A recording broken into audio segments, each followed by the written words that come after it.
Welcome to Coffee Commerce. My name is Sean Ramit, and I'm the grandson of a coffee farmer from Guyana, South America. On Coffee Commerce, we talk about the stories behind coffee as they relate to society, culture, and business.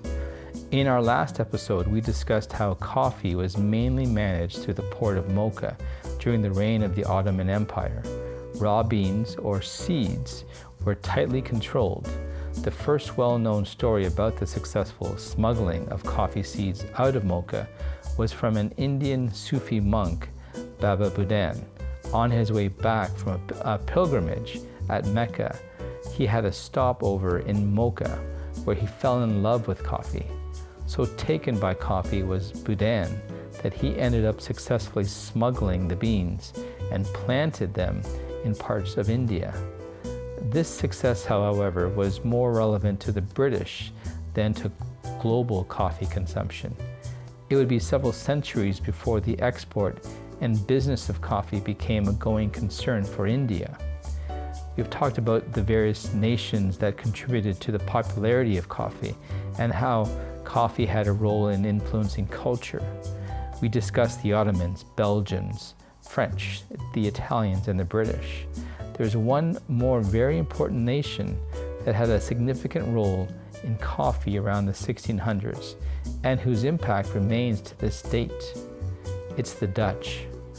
With demand for coffee flourishing, the Dutch were next to try to smuggle coffee seeds out of Yemen.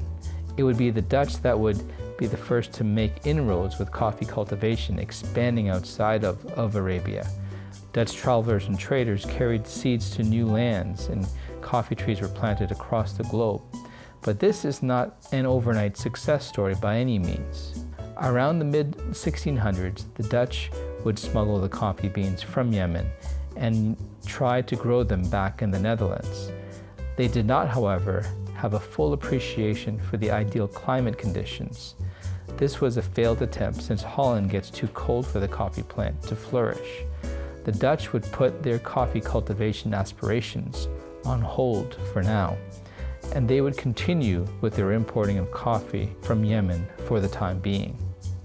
Not long after this, when the Dutch took control of parts of Ceylon from the Portuguese around the mid-1600s, they found small coffee plantations being grown in the region.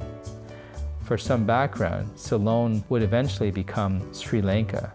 The plants would have been smuggled in by traders from Mocha. The Dutch would then develop coffee plantations in their colonies on the Malabar coast of India.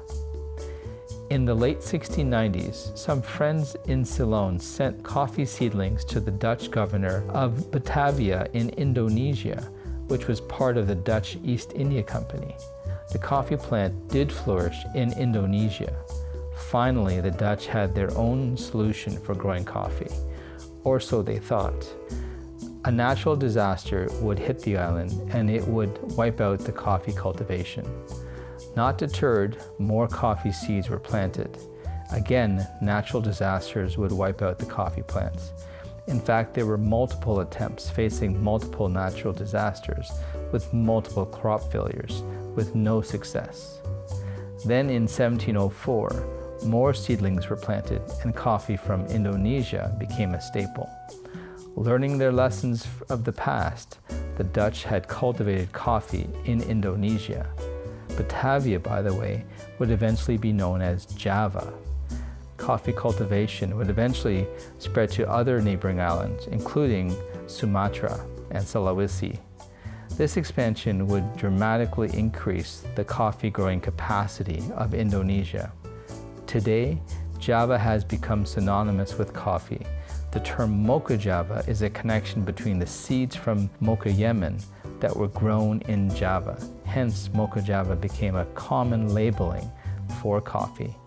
Today, Sumatran coffee is seen as specialty coffee offering a distinct taste that is sought after. It would be the Dutch who would play a leading role in coffee production in this region.